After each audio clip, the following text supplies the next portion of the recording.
Okay, fantastic. Hi, everyone. So excited for you guys to join again this month.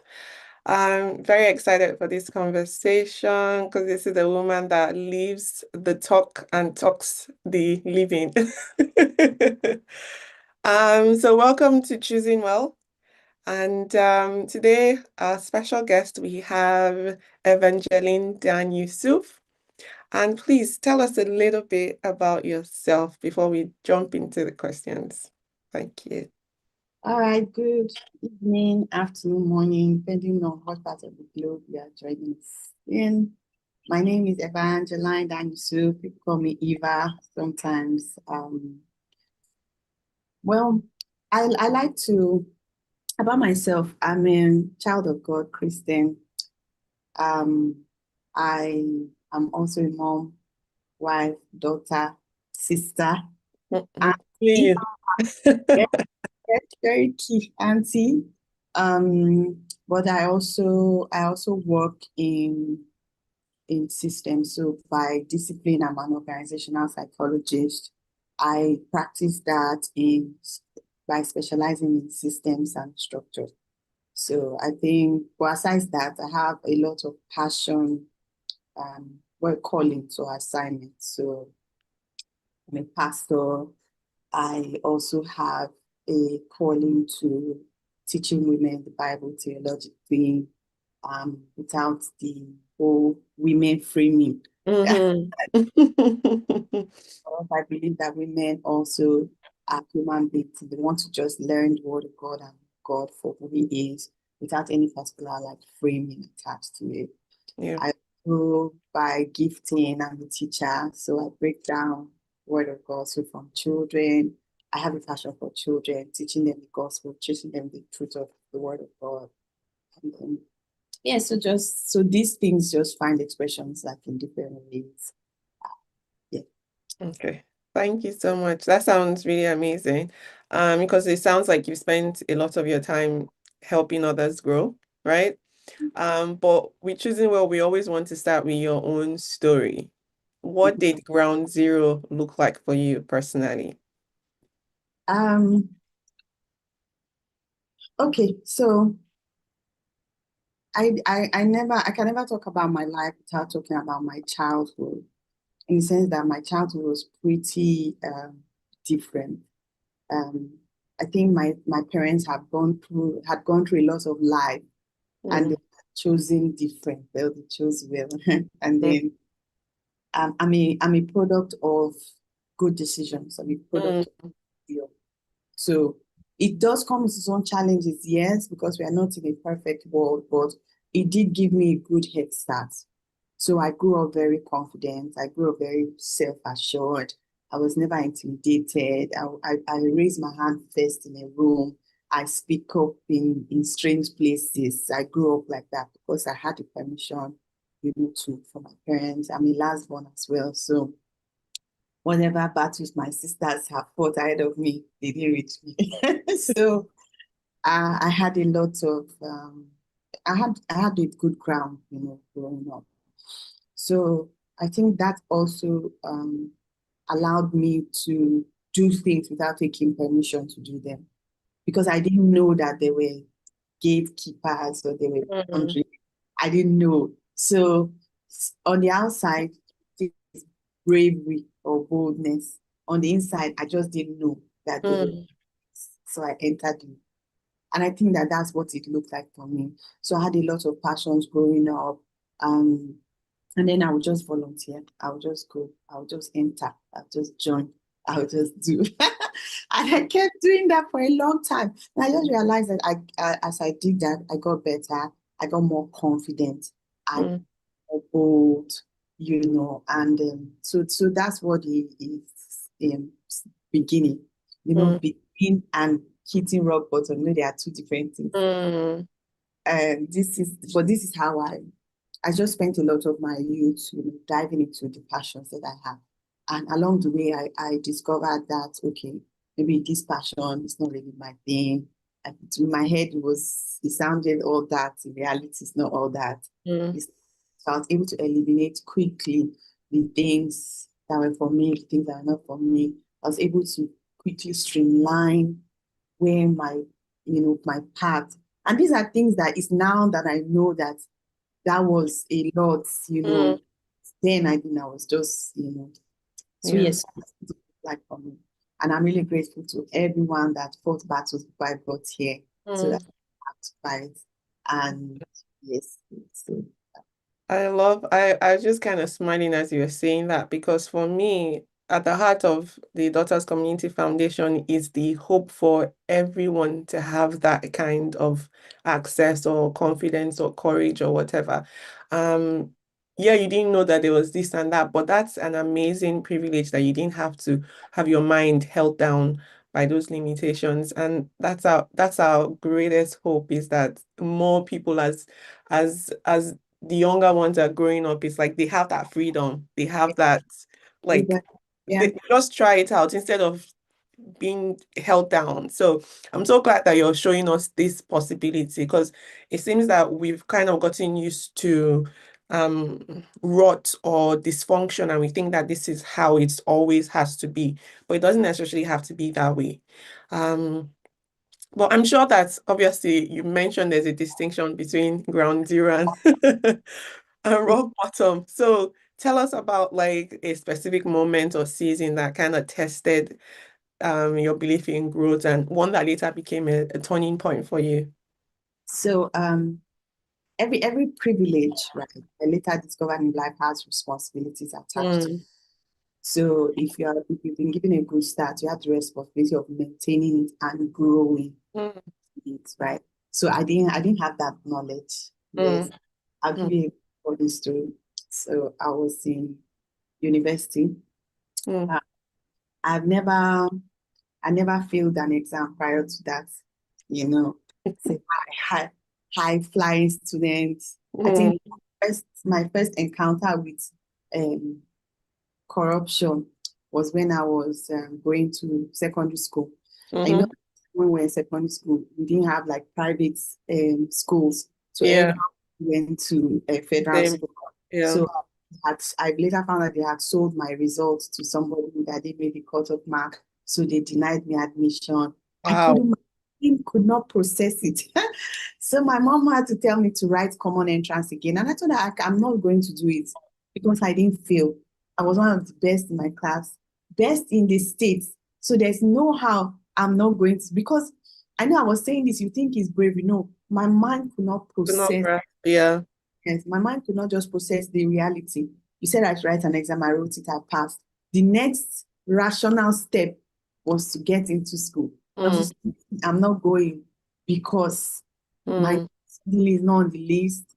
And then somebody who doesn't have as much scores as I am is on the, I couldn't process it basically, right? So anyway, God helped us. My mom found someone in the school that could help rectify it. That's how we found out that that was the reason. mm, I, so I was just like, so because it worked out, I just felt like that's how life mm, works. So here I am in the university. Um, so the disadvantage of that was that pride had set in my heart. mm. Felt like Yeah. I possible, I'm the baddest, illest Mm, forward. So here I am in the university, right? And I go to register for my courses, right? I yeah. just, I'm daring. I told you from the beginning, I pick an elective that nobody else picks from my department because I just wanted to be special, right? So, so I picked that elective and then I go for the classes. When I go for my first class, the lecturer looks at me weird because she has never had a student from my department in her class. So I was just like, oh, well, it's the first time for everything. So I go to class, I attend all my lectures. And funny thing, when I was in university, I was so proud. I go Mm. for lecturer doesn't come on time. I'm out of the class. I'm just like, class is 12 o'clock, it's 12:30. I don't have this to You're do. very principled. So results come out, right? And I'm just like, My friend is like, oh, results are, let's go check. And I'm just like, no, don't worry, you can go and check. Here's my matric number. My matric number was actually 0001 by the way. Mm. So I said, go check for me. I'm just confident, like I passed like that. So my friend calls me and said, it's like you have a carryover. And I'm just like, no, it's not what it can be me. But my matric number is 001. So it's not a mistake. Like Mm. know that number before you know. Says I should come to school and check. So I found out that I wrote an exam. You see that elective that I picked. Mm. The exam I wrote was a different exam from Mm. the elective that is in my course. That was my course. Mm. So that means I don't have the grade. That means Wow. we failed a 4 credit load course in first term. You know, first semester. That means you have to wait to 200 level. Oh, wow. Wow. So it was needless to say, it was a humbling experience. Mm. All that pride, I packed it up, threw it in the bin, that far away from me. I told God I was sorry. Like I don't know, you know how you live in this bubble, you're not sure like of what you're doing. I was just like, but that attitude was actually really terrible. Do you understand? Like, Mm. a little humility. You could have had a question here, had a question here, set your Yeah. you know. Mm. So I just humbled myself on that mighty hand of God. I went to my class. I started to actually greet people in Mm. my classmates. Right? So I spent a whole year not knowing anybody in my class because the friend that helped me check was a year ahead of me. So I had Mm. friends in my class. I had friends ahead of me. Anyway, so you asked what season or moment. So because I was always very self-assured and very great, I had this tension that I always battled with between self-doubt and Mm. braveness. I jump into something head first, and then in the middle of it, I ask myself, should I have been here? Should I Mm. have done? Why am I here? Especially when it becomes difficult or it becomes so I have on one hand, I have a conviction. I should be Mm. here. It's my passion, it's my drive. But on the other hand, I'm battling with self-doubt. Like, do I have what it takes? Do I have the Mm. capacity? This thing is bigger than me. Why did I think that I was the one to go for it? And Mm. it's tension that I battle with, once in a while. But I two things that has helped me. Number one, Mm. tell myself that I'm already in it. And Mm. that was God. and do it. Yeah. Because and what do you want to say? Especially like at that beginning stage, I was in development impactful. So literal lives like depend on the action. And I would always go for engine room kind of things. So like project management, planning, execution, all those things. And so at what point do you want to leave? Do you understand? And Mm. Yeah. for. So I just tell myself that there's nothing I do. You have already entered inside. Either trust God and continue, or you back out. But back out is not an option. So I didn't give Mm. myself that as an option. Mm. And then the second thing I I learned so from experience over and over, I Yeah. learned to take my time and make good decisions before I enter into anything. Mm. Like it's not everything that looks great or Yeah. looks that is for me to do right now, right? Because at some point, if you hear something, my name is there. Do you know, sometimes I look back, like, how many lives did you live? Do you understand? Like, but it's not everything. Like, you don't get the best, Yeah. everywhere. So I learned over years to take my time to make decisions, to have information, so that when I have some form of anchor, when I Mm. enter something and it becomes, hard or difficult, I still have that my conviction that Yeah. I that keeps me grounded. It Yeah. keep before I enter something, I have a why now. Like this is Mm. why I'm doing what I'm doing. Yeah. This is what I'm looking to. This is Yeah. the whether impact, whether satisfaction, whether fulfillment, whether this is why I'm doing what I'm doing. So because it keeps me, it's now it's not willpower that is making me finish to the end. is like this is the reason why you started, and you Yeah. need to see it through. So Yeah. these things are one of the two lessons that I really. That's really good because, sometimes in the middle, it's not that you even now have the capacities that you've kind of done a bit of research, like you said, you've validated the reason why you're going into this, and that kind of keeps you solid. Like, okay, I may not know everything, but I know why I'm in here. So let's kind of figure it out instead of just jumping in and like, oh my Mhm. goodness, what have I done? I don't have that. That's good. But see, I really wanted to ask you something. I know it's not in the question that I shared with you, but the pride bit, right? So, like I say, we're keen on raising a generation of people that like are like they're clear on who they are and they're ready to take action. How do we balance that out so that they're not like moving from a place of pride or I know it all? Because then that obviously pride comes before a fall. How do we build into the whole, yeah, so that it's like a check from the beginning instead of them learning the hard way? So there are just some things to know. Um, Paul advises us in the Bible that we should not think of ourselves more highly than we ought to think. Mm, He doesn't say we should think of ourselves lowly. It just says we should not think of ourselves more highly than we ought to. Like yeah. that creating a pedestal or Mm, creating some form of expectation of yourself that yeah. nobody places on you, and not just because you are trying to create some form of reputation for Mm, this thing happens subtly, right? So when you interact on social media, especially on LinkedIn, I wish this life was on LinkedIn, right?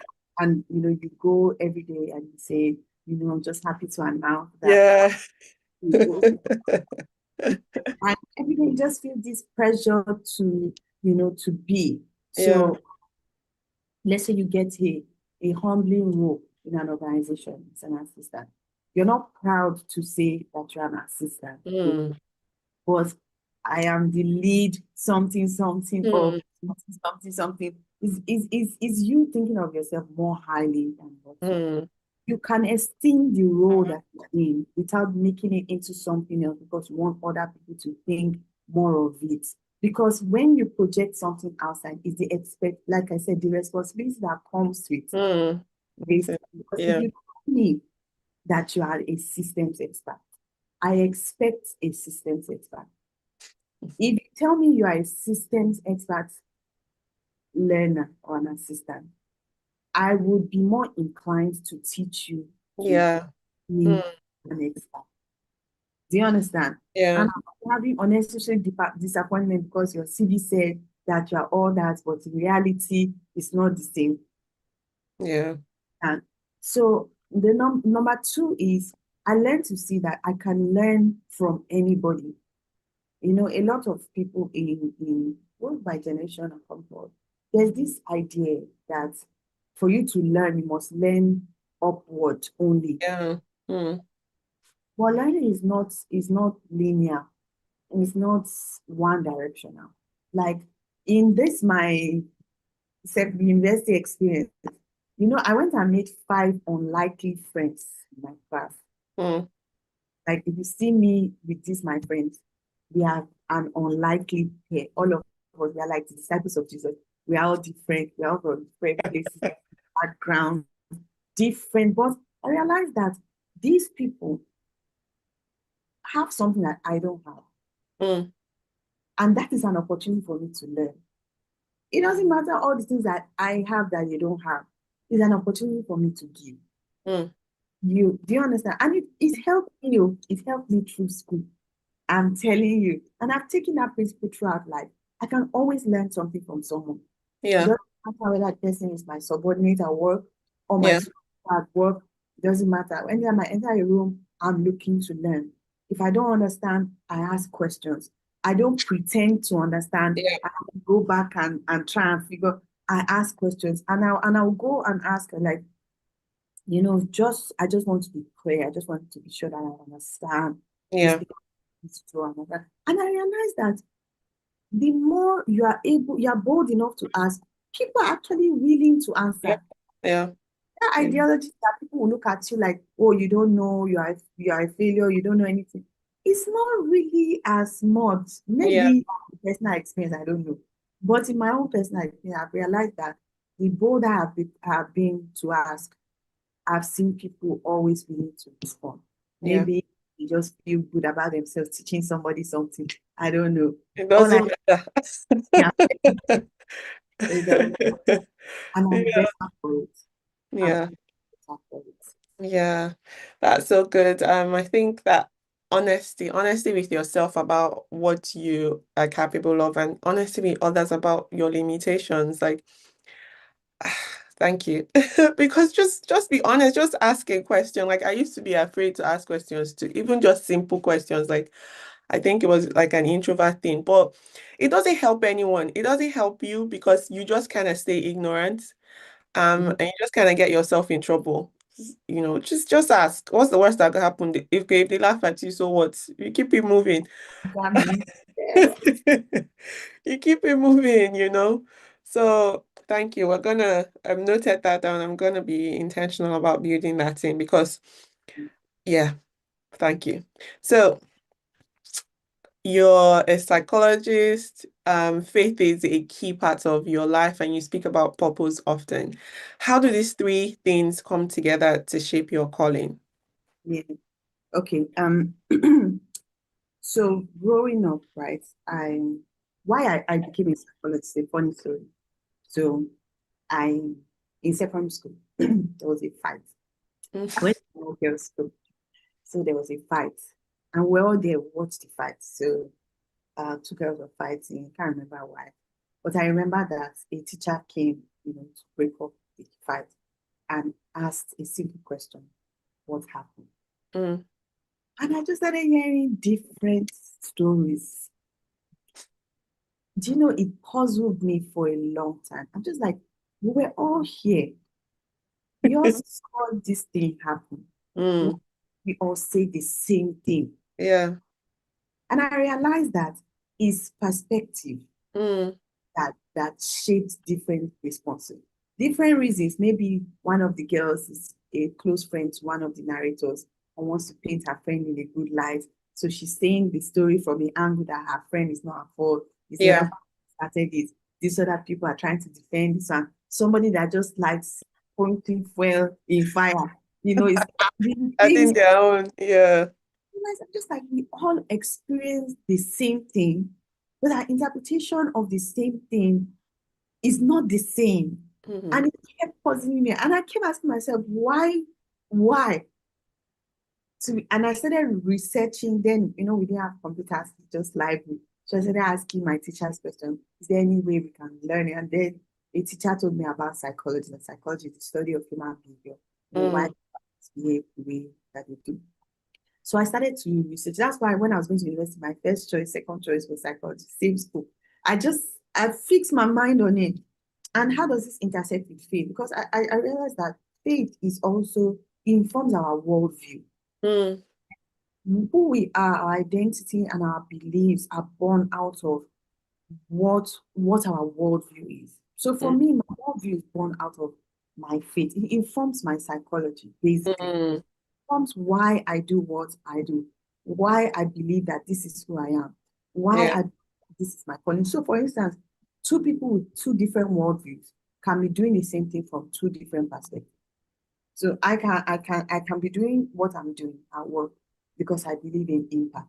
And I believe in impact specifically for the transformation of a person's life because I know the power of the gospel, what I believe God can do in a person's life. Someone else can be doing the exact same thing from a completely humanistic point of view. Mm, I believe in humanity and I want humanity to be better. But we are on the same field, we are doing the same thing. yeah. So the question is, how does psychology, faith, and purpose, right, intersect? So my purpose, faith is quite essentially centered, because it informs my psychology and it informs my purpose. I draw my identity from my faith, and my identity informs the direction of my Yeah, purpose. purpose. I know Yeah. who I am in God, informs why I do what I do. It is Mm. the lens, the worldview that I used to see that my Yeah. job is also a ministry, Yeah. that my excellence is a ministry, that my integrity, right, says something and gives a testimony that what I really believe is actually genuine and authentic, Mm. right? And then it wires my brain, it wires my why, it Mm. informs my psychology. Basically, it alters my behavior, it alters my reasoning, it alters my rationale, it Mm. alters my decision making. Like, Mm. it is quite literally the anchor of my entire Yeah. life. Yeah. And Yeah. Faith is such a driving force for you that it equals everything, pretty much. it is very Yeah. literally draw blood from me. See, Yeah. me. Love it. Okay, so from your experience working with women and young people, what patterns do you see that keep people stuck at ground zero? Well, I put here three things. Number one, overthinking. Overthinking. I battled this overthinking because earlier I told you that I always had that tension between self-doubt and conviction. Overthinking is you trying to solve everything so that Mm. you can get enough assurance before you take a step forward. Mm. Since you are not omniscient and omnipotent, it's not possible. You're just gonna have to have faith. Mm. You're going to have to trust. And there was an experience. I tried, I liked storytelling too, because I believe it helps drive comfort. So Mm-hmm. I remember a project that I was leading one time in Abraka, went all the way to Delta State to do a project. And in the middle of the project, there were some altering. So the project was supposed to begin, let's say, in 2 hours. Mm-hmm. The venue that we're supposed to use, strategically chosen, was now denied us Mm. 2 hours to the event. So we had to make some decisions, right? So the decision that we made did not turn out well at all. So on the spot, I had, because I was project lead, everyone was asking, what are we supposed to do? I had to make a decision right there and then on what to do next. And I made a decision and we went. I wish I would say that things got better and everything worked out, but not as much as we would hope. And because of that, there was just this, oh, you told us to do it, but you see how it turned Mm. out. You told us to do it, but see how it turned out. Mm. And I felt really terrible. And then so I called my mentor at the time, the person that actually sent me the project. And I asked him, I said, did I do something wrong? Mm. By all the parameters, this was actually the best decision. Did it work out like we hoped? No. But I can beat my chest to say it was the best decision. Mm. So he now said, so why am I doubting that it was the Mm. best decision? I said, no, see what everybody's saying. They are not saying it's my face, but they are saying it as they are passing by me so that I can get it. But you know, and he says that don't mix your emotion with your decision. Mm. It's okay to feel bad, but if you believe that you made a good decision, you made a good decision. And what everybody has to say about it is it was your call, Mm. right? Anybody can say what they had to say. Nobody was in the seat to make that decision. Mm. It was your call. If you believe it was the best decision, then well done. You've done well. Did it turn out as you hoped? No. Will we learn from it better? Yeah. Yes. And that's it. Don't think about it more than that. Don't this thing. And I learned a valuable lesson, right? To when I make a decision, I stand by the decision. Mm. If it turned out bad, that's okay. That's also okay. Like, success is not the only, it's not the only marker that Yeah. you do something right. right? You can actually make a terrible decision, then it turned out great. Yeah. If you don't analyze it, you will not know that it was actually a terrible decision. Mm. You understand? So overthinking is, and I learned it. I learned it. Like if I believe in my heart and I've done my work and I know it's the right decision, I'm Mm. taking, come what may, Yeah. you know, I'm taking it. So sometimes just that what if, what if, what if, what if, it just delays, it just strips you. And the more you keep contemplating it, the more you start to doubt. Have you ever been in a situation where you are sure that this is the right decision? Then somebody just said something in passing Mm. and it crumbled all your analysis Mm. ground. Now you are doubting now, but at the end of the day, it's your call. Hey. Yeah. You just have to make the call. If not, you end up losing out. Like you end up maybe not doing it or passing it to someone else or something like Yeah. And that's leadership when it comes down to it, right? that. You Okay. make the call and you live with the consequences. Consequences. Like, Yeah. and it's okay. If it doesn't turn out well, it's okay. There's more to learn to move forward. At Mhm. least you not make the same decision again. At least you do something better next time. Failure is part of the whole journey. Yeah. You and so that's one. Number one, waiting, they're all similar, waiting for everything to line up before you make a Mm. move. Mm. It doesn't always happen. If there's a scripture, it's okay, right, that I quote the scripture. Yes. Um, Very okay. Genesis 11, it says, "Whoever watches the wind will not plant, Mm. and looks at the clouds will not reap." Another translation says, "Farmers who wait for perfect weather will never plant, and if they watch every cloud, they will never harvest." Mm. So, see, just do what's in front of you. Yeah, do what you see in front of you, just take that step, just move. Yeah. You learn as you go. Like, there's this misconception, I believe, that purpose is a destination. Like, Mm. purpose is a designation. Mm. Like, your purpose in life is teacher. Then you now start from here and now be working towards being a teacher. No, no, it doesn't really work like that. Do you understand? Sometimes it's as you are in purpose, you can look back and say, okay, this is how everything was lining up to get me to this point. Yeah. And that's it. Like, purpose is not a destination. Is you are living a purpose right now. I tell people, like, right now, I'm married, I have a daughter. Every intentional thing I do for my children is me living in purpose. What is purpose? Purpose is using a thing the way it was made to Mm. be, or what is what. Okay. In this Okay. moment, if Yeah. I'm in an office, my tag or label as staff has a purpose. Mm. If I'm doing it well with with everything that I have, I am literally living in Yeah. purpose. That's so good. Yeah. So Mm.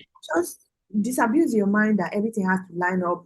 Sometimes you hear things that I have to have X amount of money before I do something. Okay. What if you never have that money all at once? Yeah. I'm not going to take a step. Do you understand? Okay. Mm. When I'm married, I would. It's just you've never been married for, you don't know the circumstances You know what to happen. whether it's to support what you're trying to do or reject it. You don't know. So you cannot plan with what you don't have. Do you understand? Yeah. When I have my master's, okay, what if you have your master's, something else happen? Or in the master's, you realize that, oh, I want PhD. And you just realize that 20 years has gone, you've not done what you want to Mm. settle. Yeah. So waiting for everything to line up before you take a step there's no advice. Then the last one is the one me too. I'm on this tape, is the idol of comfort. Mm. Just everything has to be comfortable, Mm. just that, is this really for me? I'm so stressed. I'm so tired. um, Chances are, you will be stressed, you'll be tired. That's life. That's why Mm. it's not hard work. Like, hard work is good.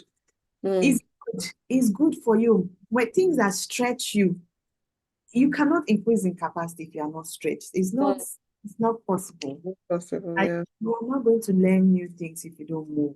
You are Mm, not going to know you are good at something if you don't try. yep. Like this comfortable, okay, I'll wait until no, just forget about it. Like it's not going to happen. Like Mm, not worthwhile was built in comfort.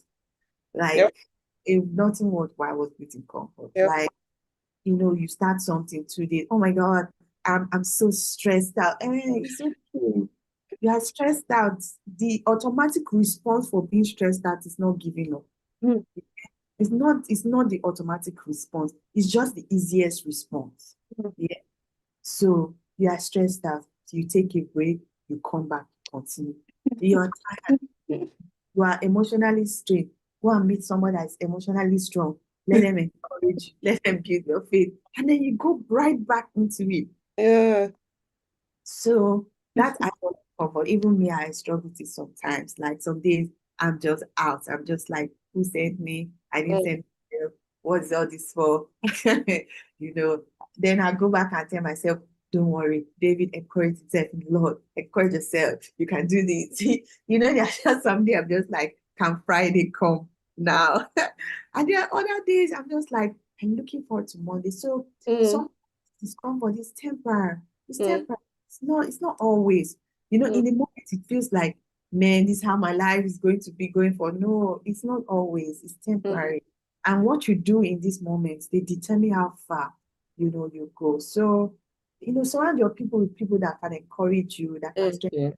You can go and cry freely. Do you understand? Where you can just go and throw things and box somewhere and release all the pent up anger. Maybe that's Okay. your office and you want to squeeze her neck. Then you go somewhere, and you go for dancing or you go and Yeah, or you go give yourself a treat like me. Food is my it's my encouragement. yes, yes. Whatever come may, I mean, whatever may come, spend the money. Do you Um, understand? Spend it. You better continue. yeah. But by all means, Yeah, continue. yeah, yeah. I don't really have anything to add to that because it's just that's just the reality. And I think when you were sharing, especially those first two things, what was coming to my mind is that the root of especially the first two is fear. Yeah, When you're very. waiting for things to align or wanting to plan it perfectly, you're just afraid. Mhm. Um, and fear is a natural emotion, but what do you do when you feel that fear? Do you let it win or do you push through it, right? And for those of us that are believers, like Yeah, God hasn't given us the spirit of fear. Yeah, you might feel afraid, but remind yourself that you have someone stronger, bigger, yeah, greater than that fear. Me, I just love the example of Jesus because obviously he's the author and finisher of our faith. When I was afraid of starting some things that have led to this point, I was like, what will people say? They'll say I'm not this, they'll say blah, blah, blah. But it's like the Holy Spirit just kind of reminded me, look at Jesus. Like, what does the Bible say? Like, he forsook all the shame, all of that. He kept his eyes on what was ahead. And so that just kind of like spurred me on, like, I'm just going to focus on what is ahead and forget everything else. And that's just been something that like really encourages me every time. I do so many things right now that five, even 5 years ago, I'll be like, what are you doing, this girl? Like, I thought I'll be an accountant all my life, but I'm working in spaces that I didn't even dream it. It wasn't something that I was like, oh, wow, I wish I could. But I'm exactly where I'm supposed to be. And the only reason I was able to get to where I'm supposed to be at this moment is because I kept taking steps, yeah, regardless of how afraid I was or how unsure about my capacity. There's no way to build capacity without actually getting into the ring and yeah. you know. You know, the great thing about Jesus' example, because in Jesus' time he was considered a failure. Mm, So he started a mission, right? And then he died. They mm, crucified him before he became king in their eyes. mm, All his mission, he had just 12 followers, mm, which 3 years, he had only 12 followers. Yeah.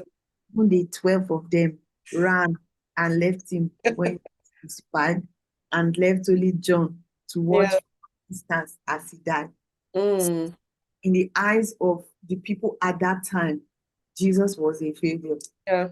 Even the age he actually started the ministry, many of us, when we feel like 30 is like the year we die. Meanwhile, you're Actually, just starting. but in hindsight, look at, Yeah, look the at. impact. Yeah. So if he was waiting for this, for him to be assured of this impact before starting, then you won't have done anything. Mm. But like sometimes the impact of what you do, you will never see it in You your don't life. see it in your lifetime. Yeah. It's worth it. Just the joy that was set before him. Do you Mm. understand? It's what that picture that you see in your heart, that Mm. what you are doing will amount to. Believe it. Mm. Whether you see it with your physical eyes or not, just believe it and Yeah. just Yeah. Yeah. And the whole Bible is littered with stories of people that chose to believe but didn't see. Our father Abraham is a perfect example.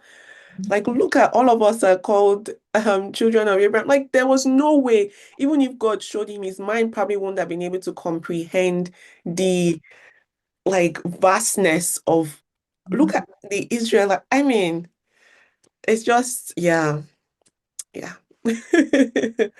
So, you teach structure and discipline as keys to lasting change.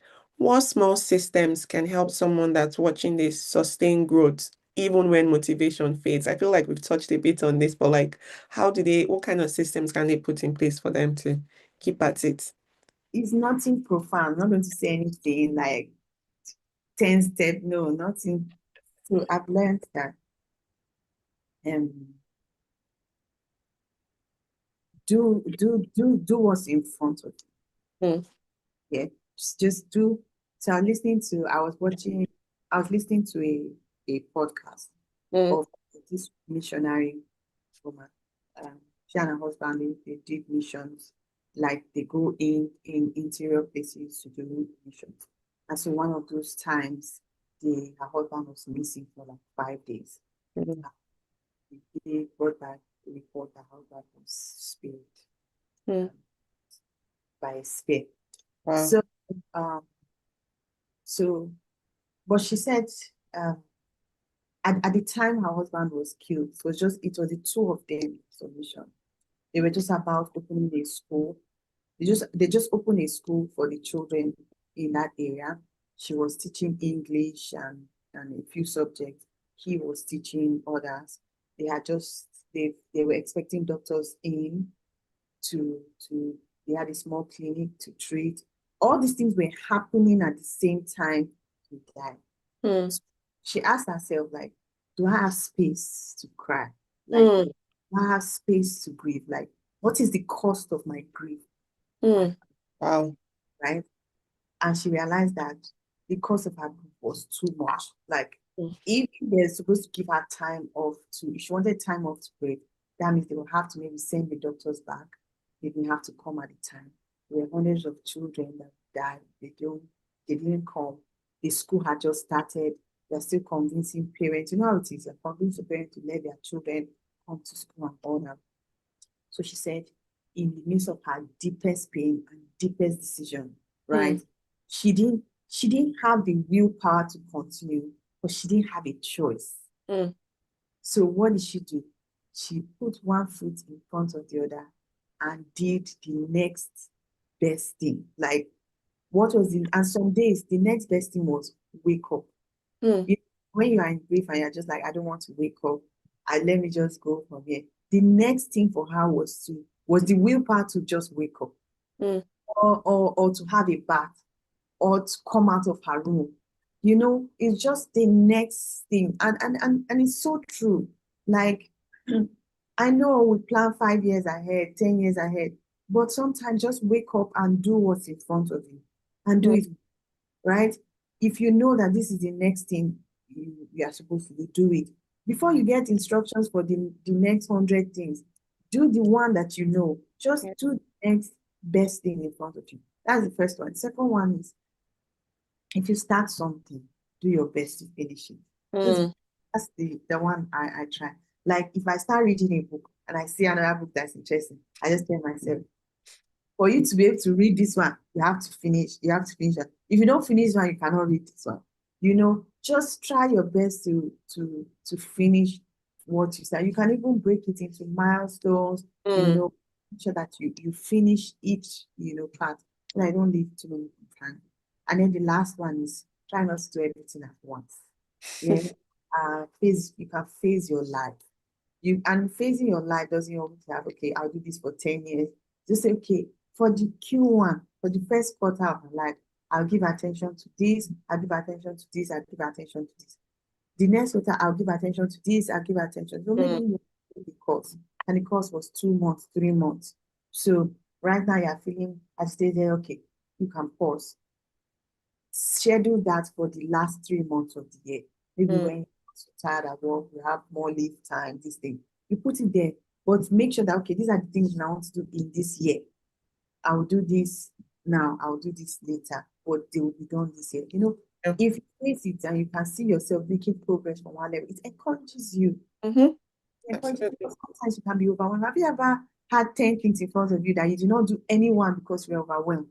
Mm, Just seeing that you had all these things on your table, but mm, did you know it's as little as arranging it in a to-do list, mm. just making it one, Yeah, yeah. just try to, and like me now, I cannot concentrate if there's more than 3 tabs open on my browser. If there's more than 3 tabs open on my browser, my whole body is, oh my God. So I finish one, I close it. I finish another one, I close it. So that Mm, there's this sense of progress, there's this sense of movement.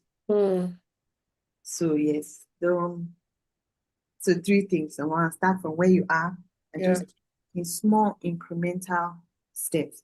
I Mm, sincerely believe that little drops build an ocean. I'm a firm believer. I'm a firm believer. Let me give you one example. I stopped talking on this point. So when I finished my university degree, mm, I told my parents that thank you so much for all you do for me. Your obligation to my education ends here. Yeah.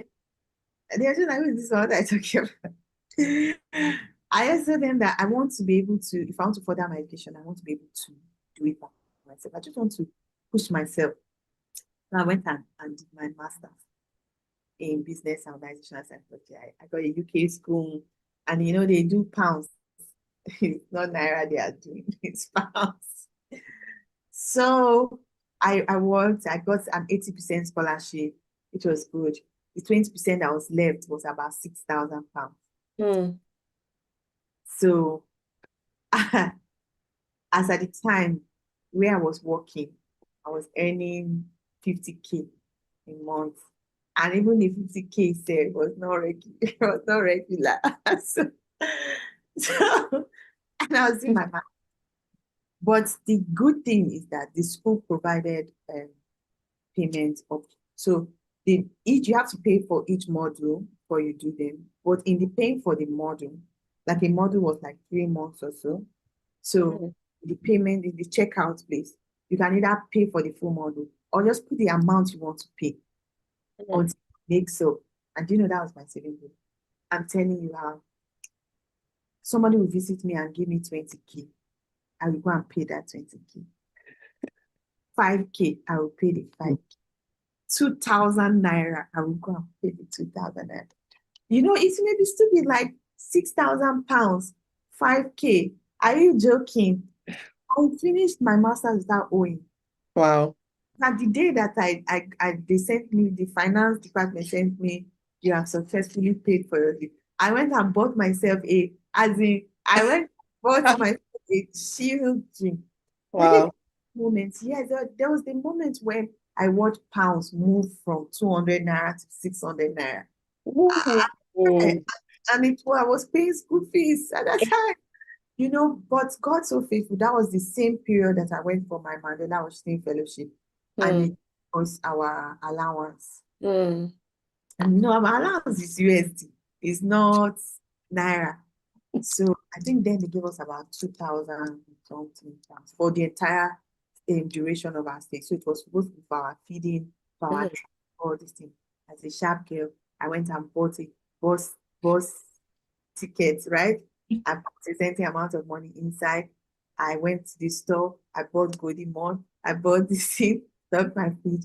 I went to the ATM. I cashed the remaining this thing. I locked it in my box.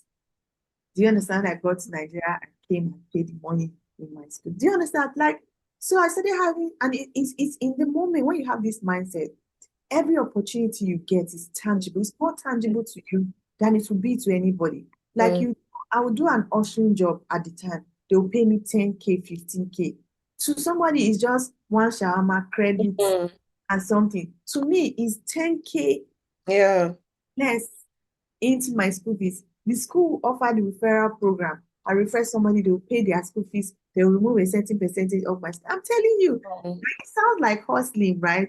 But it's really it really isn't. It's just the mindset that I don't have this expectation of something big is coming.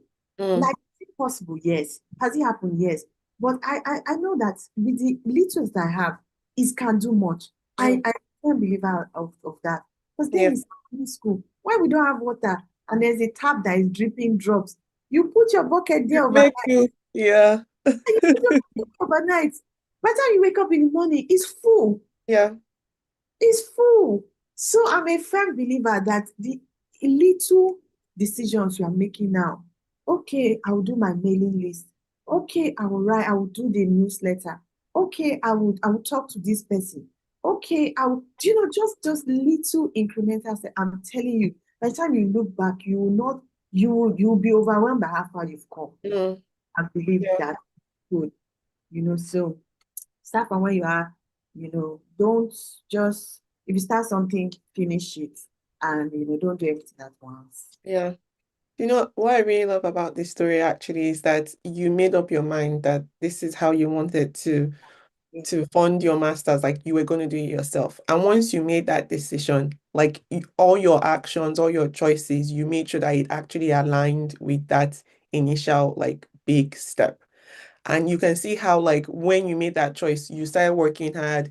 How did you get the scholarship? Is by studying, and so all the actions were then aligning. And I think there's something really special about like deciding in your mind once a human being. I think it's one of those wonderful gifts that God has given to us. If we can set it in our minds that we want to do something, we really do have like everything begins to align, and even God steps in for us and starts to send things our way. But if Mhm. you're flaky, if you're giving up, if you're not actually taking the steps to make it happen, it won't happen. And then you have that what's it called? Self-fulfilling prophecy, where you're like, nothing works out for me. But the Mhm. reason why nothing is working out for you is because you're not doing the bits that you're supposed to do. Um, That you can. You don't even have to know everything immediately. Just yeah, do what you can. yeah, And yeah. yeah, yeah. Um, okay. How can we embrace both grace and discipline as we build? Because we want to be disciplined, but then we don't want to turn into like harsh Okay. robots. Yeah. How do we manage growing slowly without feeling any guilt? Um, so my husband's sister, that's the last one, um, when she was little, um, we used to have this conversation. So she wasn't doing so well at the time in school. And, she just expected like criticisms. And she asked me, what am I doing wrong? And I just asked her, all these people talking to you about doing well, they are doing it from a place of love. Like, they know you can. Hmm. They just want you to believe that you can, Hmm. right? I'm saying this to say that sometimes there's also grace in receiving the criticism. It's Hmm. like the perspective you use to receive it. Do you understand? And Hmm. it's the same perspective you should use to give it, even if it's to yourself. Hmm. You are being hard on yourself. Are you being hard on yourself because why? Why are you being hard on yourself? You Hmm. audit it. Are you just being hard because, oh, I expected much from you and you didn't do it? is there grace in that? Mm, Or actually believe that you could have done better, but you didn't. mm, Now, what can we do to be better? Right? So grace is not pardon. That's forgiveness. mm, Yes. Grace is a special enablement to succeed, to do, to accomplish, to become. That's grace. So when you use the phrase, give yourself some grace, it sometimes it connotes give yourself some, be relaxed, have less. yeah. Excuse not to follow through. Mm, But it's also, okay, stop, take a step back, look at it. How can you be better? Because grace enables you to do more. Grace doesn't beat you down. Grace mm, doesn't unnecessarily just shout at you to do more. mm, If you could do more, you would have done it. Do you understand? mm, But okay, take it easy, step back, assess what could have been done better. Grace is allowing yourself to fail, mm, but moving yourself to learn from it and move mm, forward. That's grace. Grace is, I fell down. Okay, stand up. Let's move forward. Not all the time you're falling down. Look at you, you're on the ground. No, that's just harsh criticism. That's not grace. Grace is, you fell down. Here's my hand. Take mm, it. So let's move forward. That's grace. Because we are taking this grace to an extreme where it's not a license to be mm. lax. You fall down, then you now lay down there and make it your your That new bed. one, I get. I'm just no, that's not grace. Yes, so that's the balance. Like, grace is, I started on this path. I reached a point where I realized it's not the path for me. Grace is okay to turn back and take another path. Mm, That's grace. Grace is okay. You have discovered that this is not the path for you. You still have time to go back and start from from ground zero. But as long as you are moving in yeah, a new direction that you're supposed to be on, that's also grace. yeah, that's so good. So we're going to be wrapping up soon, but I wanted to speak a bit about She Nation. Before I ask you any question about it, maybe you can share with us your heart behind She Nation. I know it's kind of evolved over time, but would love to hear a little bit about it. So I've always had a heart for women, and it's not because it's women. I don't know how to to. It's because there's some I can relate. I can relate to who we are, how we are, what we face, what we struggle. It's not because it's just women. No, it's because, like, I believe that I have something to say that will help, because we've been in the same shoes, Mm, experienced the same things. We have struggles that are unique to us. mm, So Chinisha was born out of that. What I've enjoyed, I wanted to see other women enjoy, and by that I mean permission to be, just mm, permission to be. That is okay to want something, and mm, here is the support and encouragement that you need mm, to become it.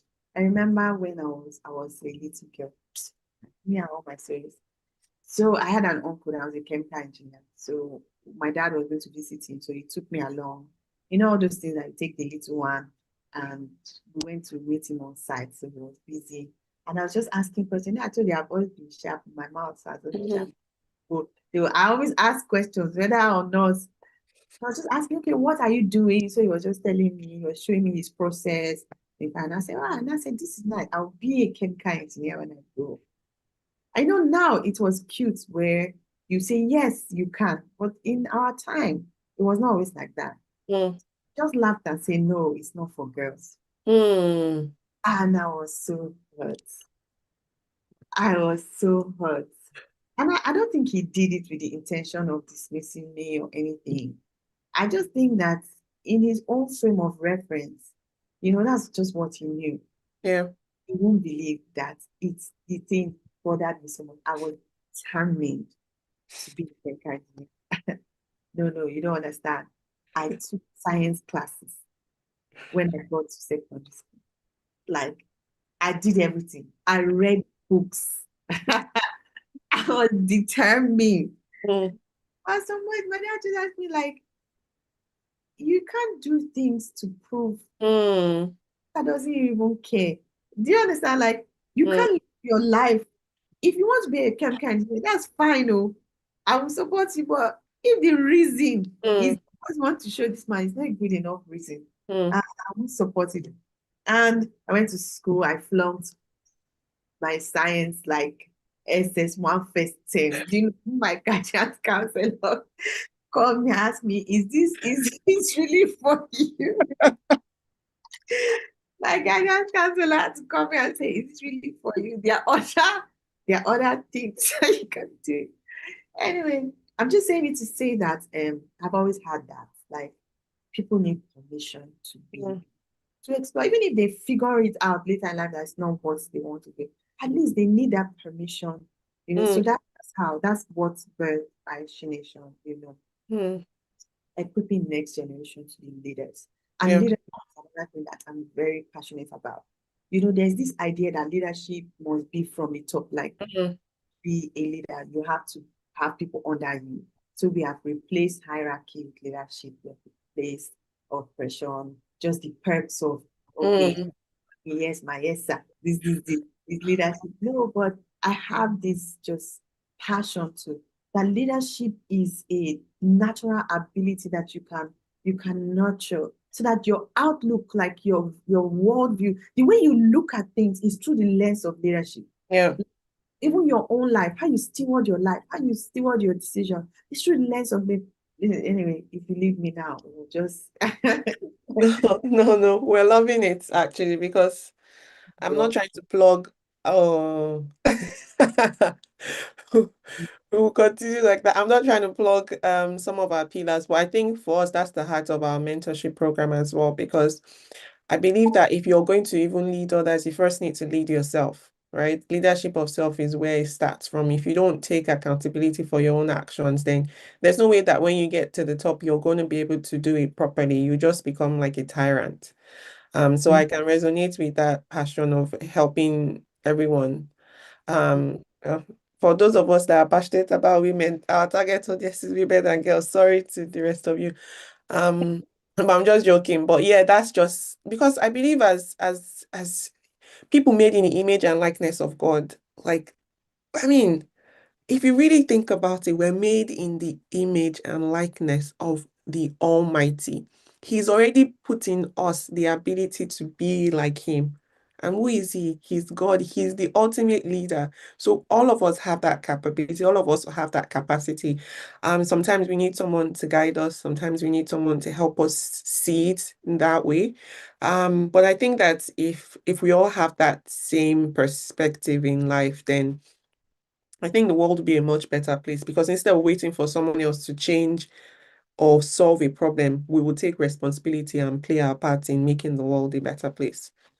But yes, for someone that's listening to this and starting to feel like, okay, now I feel like I have permission. I want to try, I want to do this, I want to do that. Like, what's the next step that they can take to start their own journey? Okay, so first of all, you have the permission. Like, listening to choosing well gives you the permission, right? You can, you can. My life back. I'm trying to put on my camera, but for some reason it's not coming back on. Mhm. Anyway, we'll continue. Um, so you have the permission.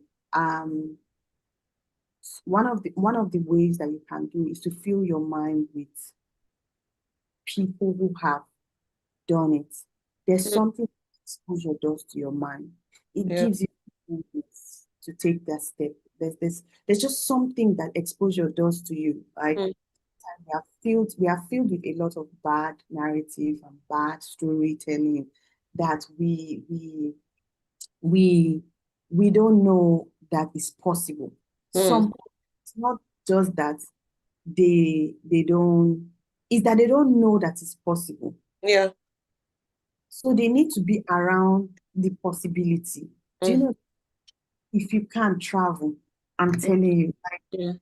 if you can just take a trip, whether it's even within Africa, if you Yeah. are in, or if you are in Europe, just enter a bus, say you are bus, a bit train, go somewhere, just let your mind expand.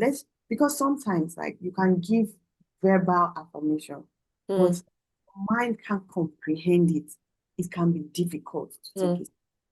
Try and watch documentaries. Mm. I'm just trying to be as like realistic, something Yeah. like Practical. Yeah.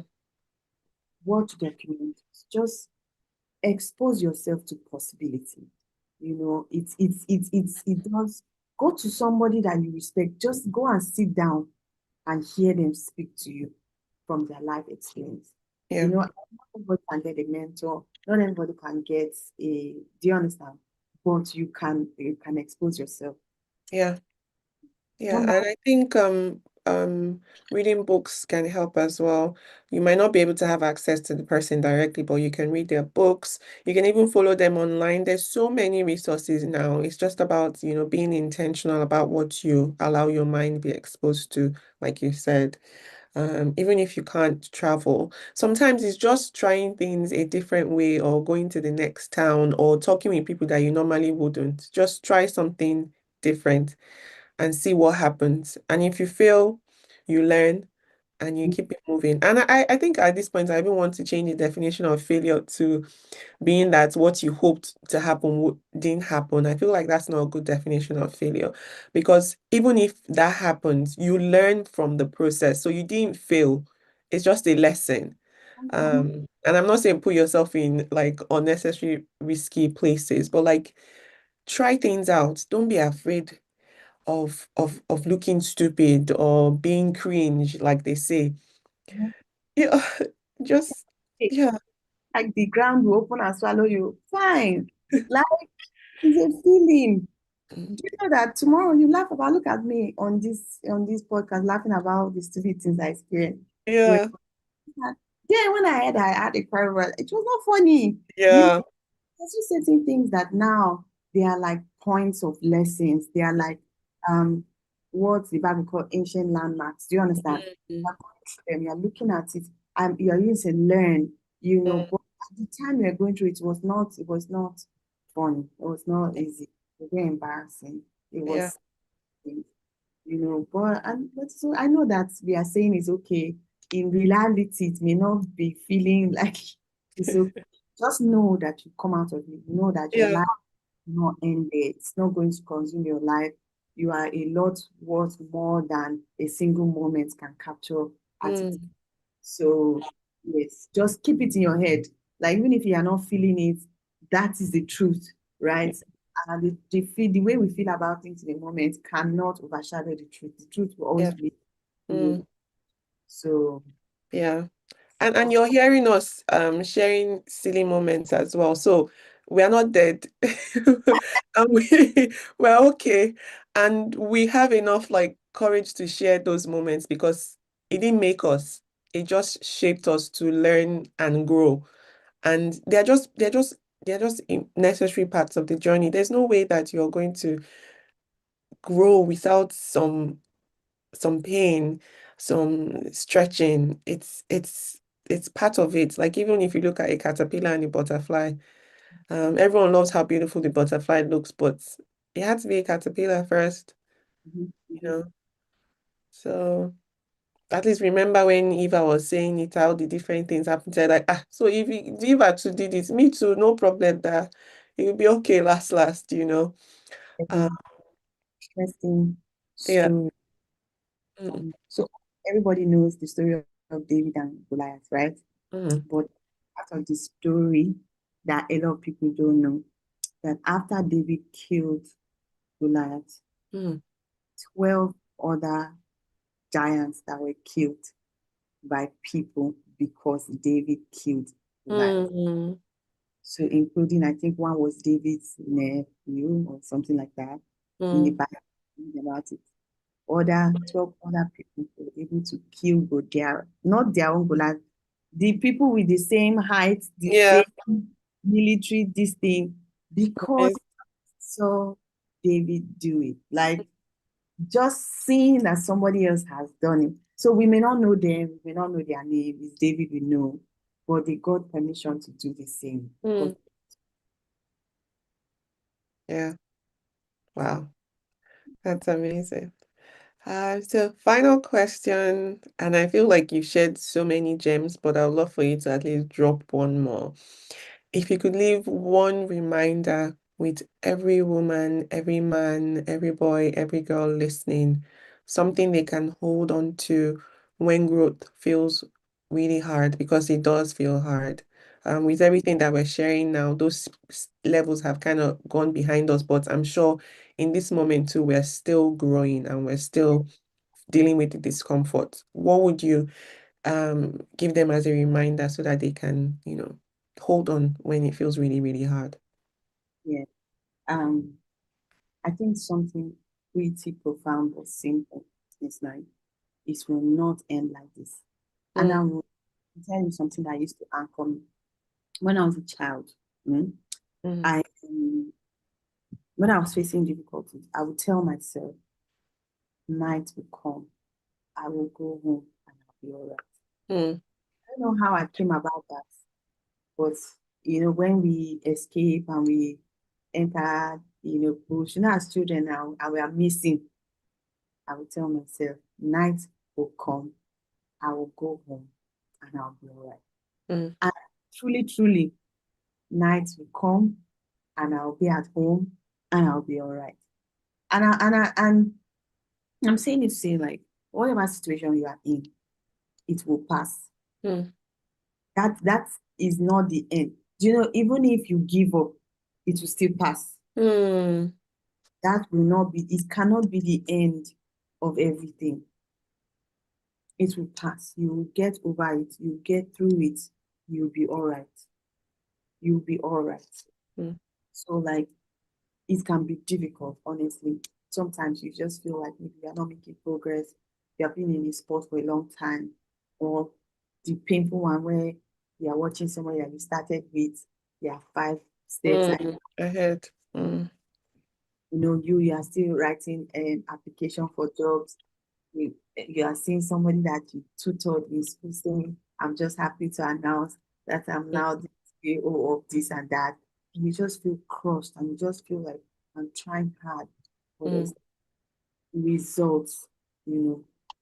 Don't be pressured to do something that you're not supposed to do. Just know that it won't last forever. mm, It won't last forever.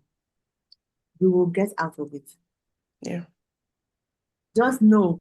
You know how I just used to tell myself when I was small, night will come, I will go home, I'll be all right. So in that moment, I can enjoy anything because I know Mm, night is yeah. going to go home and I'm going to be all right. See, Bible says that weeping may endure for a night. The joy. It can be like a season, you know. But joy, Yeah. the assurance that joy comes in the morning. You Mm, go out weeping, the Bible says, to sow their seeds. mm, Doubtless return, bringing in their sheaves. That's what it says. Like it will be all right. yeah. Yeah, see, 10 years from 5 years from now, you look back and say, this almost collapsed me, but Mm, it'll be all right. Yeah. yeah. So, so. So, so good, because honestly, knowing that there's an end to the season of the phase, it really makes a big difference. Yeah. It really, really makes a big difference. I don't know if you know that I went and did the marathon the other time. Hey. Hey, 10 kilometers, you know, and I'm not a runner, but I'm saying that because when I kept looking at the number, I Mm. said, who sent me? Who sent me? There are moments where I was crying past like kilometer, 7 kilometers. I was just crying and asking myself who sent me. But I knew that there was end in sight. So I was like, this end, now me and you, we will get there together. I will cross you. I remember when I saw it, I saw the Mm. finish line. I was crying. People were rooting for me. I pushed myself. It was really, really hard. And I'm still shocked that I did it. But for me, that was an evidence gathering mission that I can do it. Mm-hmm. And Mm-hmm. there's no way for you to actually know that you can do it if you don't do it. I don't know how to explain that, but it's through the pushing and the fighting in the battlefield, for lack of a better word. That's how you know that you have what it takes. Until you get in there, you don't really know for sure. You can think you do. You might have some bravado, you might have some idea, or maybe you even think you don't. But when you get in there and you actually push through, it encourages you to realize that actually I have what it takes. And it Yeah. pushes you to do more in future because then you know that you've tried something out. You didn't die. That's just a Nigerian phrase for anyone that's watching that's not Nigerian. It doesn't necessarily mean actual dying. It's just like, you survived and you Exactly. live to tell the tale. Um, so we're so grateful to you, Eva, regardless of this darkness, where we're not even seeing your beautiful face anymore. But thank you so much for sharing with us. And really, the heart of choosing well is for you to be able to see that there is possibilities. You don't have to stay in the life that you think this is just my life, this is how it is. Even if everyone around you has gotten used to this is how it is, you as you're watching this now and you're feeling a nudging in your heart, don't let it die. Run with it. Um, I'm sure that we'll put some links in the description or just yeah, links in the description. Click on it. Click on there. We've got different resources, we've got different pathways, even if with She Nation. There's so many opportunities out there. Hold on to them, run with them, and just keep at it. So we're glad that you tuned in to listen, and we're really thankful that you're giving us your time. And we really hope, in fact, we're certain that this conversation has sparked something in you. So please um run with it. We'll see you next month, December. The year is coming to an end. Christmas, I'm so excited. Woohoo, Eva is clapping over there. We're really excited for Christmas. We just really love it because, I mean, first is the most magical time of the year because, the birth of Jesus, but then all the beautiful lights and the decorations just bring an extra ray of hope. And I know it can be a tough time for some people, but um, like Eva said, I know night is coming and I'll get home soon and it'll be all right. Thank you so much for watching and listening, and we'll see you next time. Bye. I can't remember where.